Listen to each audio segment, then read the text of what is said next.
we've looked at both static and dynamic friction. Now we're going to look at what the cause of friction is, or what the source of friction is. I need to mention here that our understanding of friction, or what causes it, is actually still being developed. So the explanation that we're going to look at here is really a simplified version. So there's actually still current research happening as to why friction occurs. So this explanation is a simplified version.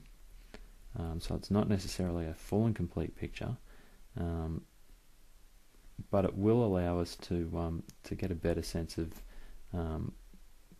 understanding what friction is. So it helps in making sense of the concept of friction.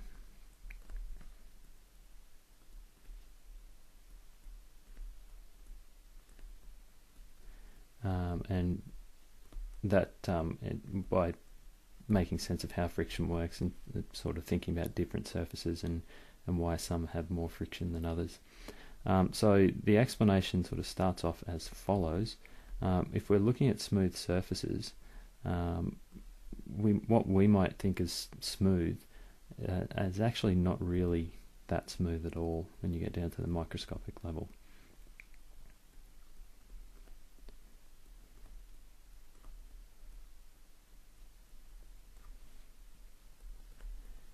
So if we think about two objects that are sitting one on top of the other, we might think, well, if there's two objects fairly smooth, they're just going to sit there and be able to slide fairly easily. At a microscopic level, we might see something that's a little bit more like this. So that might be the bottom of an object that's sitting on top of the top of the surface, and then we might have another surface underneath it that does something like this. So we'll call that one object 2. So to our eyes it might look really smooth, but when you start to look at it much more closely, you get these little bumps and ridges and peaks and valleys in there as well. So static friction in this sort of scenario is basically just a result of those bumps and grooves sort of getting stuck on each other. So static friction then is because the two surfaces, or the two what are actually uneven surfaces,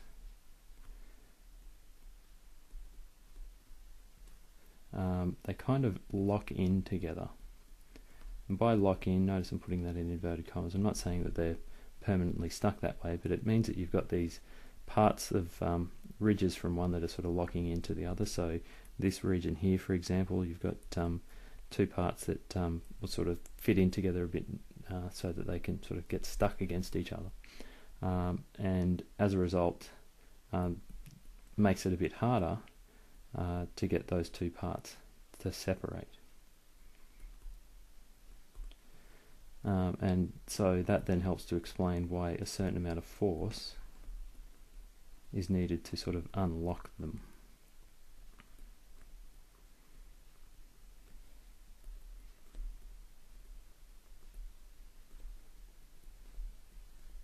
And again, I'll put unlock in inverted commas here.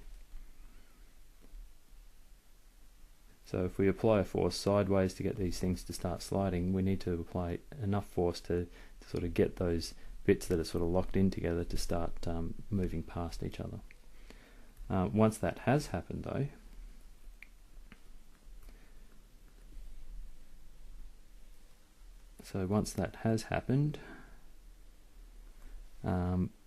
less force is needed to keep them sliding over each other.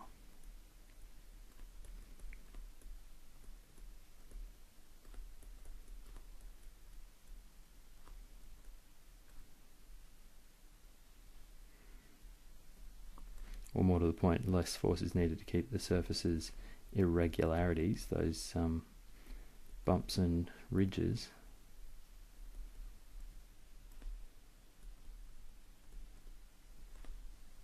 to keep them sliding past each other. Or in other words, they don't have the opportunity to sort of lock in and get stuck quite so much. So that's the easiest way to think of what the cause of static friction and dynamic friction are. So static friction, surfaces getting sort of a little bit locked together at a microscopic level. Dynamic friction, once you've been able to sort of break them apart and get them sliding, you don't need to apply as much force because those two surfaces don't really lock in anywhere near as significantly. We can actually decrease friction as well. So lubricants can be used to decrease friction. And on this sort of microscopic explanation, the reason why lubricants work here is they basically separate the surfaces, or fill the gaps in between and then separate the surfaces.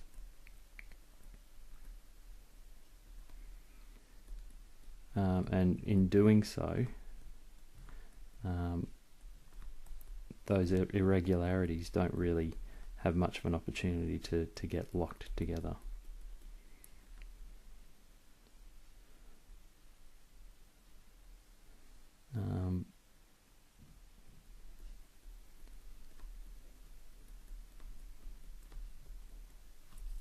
Aren't able to lock together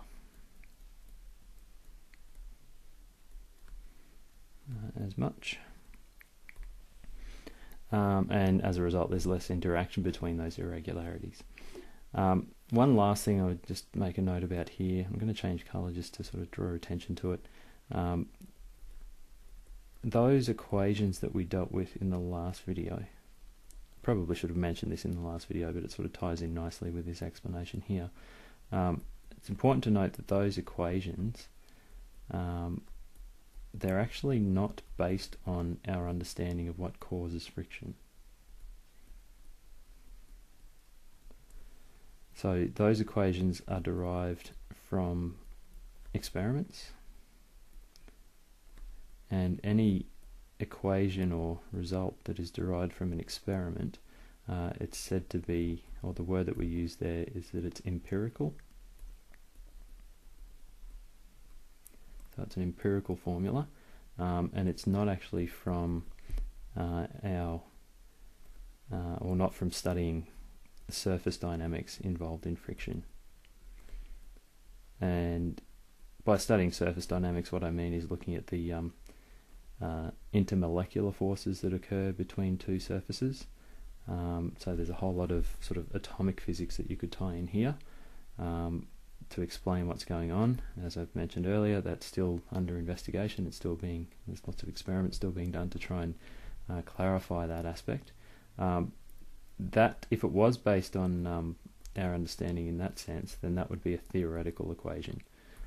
So, like I say, it's important to note that these equations for friction in the case of static friction being mu s times r, and for dynamic friction being mu d times r, they're derived from experiments. They're not actually derived from understanding of what causes friction.